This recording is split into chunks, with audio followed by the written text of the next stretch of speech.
Assalamualaikum warahmatullahi wabarakatuh. Padi menguning di tengah ladang, ditiup angin menari-nari. Hati tergerak, lidah pun berdendang. Izinkan saya memperkenalkan diri.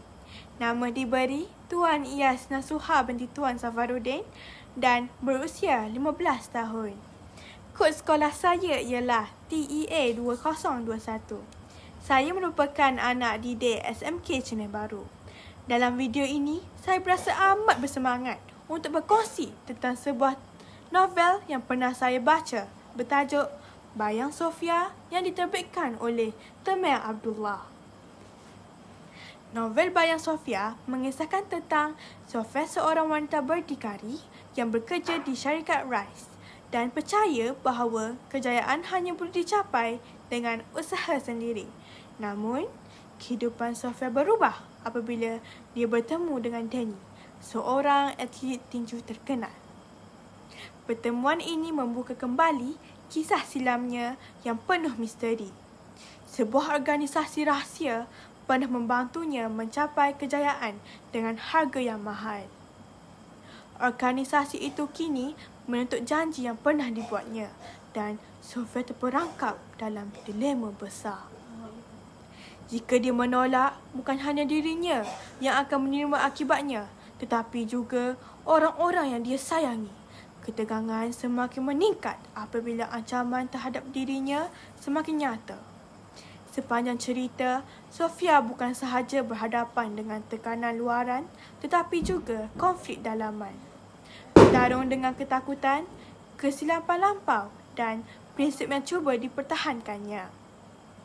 Novel ini membawa pembaca menyelami emosi Sofia, perjalanannya mencari jalan keluar serta kesedaran bahawa kejayaan yang datang dengan cara yang salah pasti akan menuntut harga yang besar. Antara nilai yang terdapat dalam novel ini adalah tentang harga sebuah kejayaan. Novel ini memberi pengajaran bahawa setiap kejayaan ada harganya. Jika kita mengambil jalan sikat atau bergantung kepada pihak yang salah, kita mungkin perlu membayar dengan sesuatu yang lebih berharga di kemudian hari. Sepanjang perjalanan, dia menjejari pentingnya kepercayaan dan sokongan daripada orang-orang yang benar-benar peduli terhadapnya. Ia menunjukkan bahawa dalam menghadapi cabaran, kita tidak boleh bersendirian.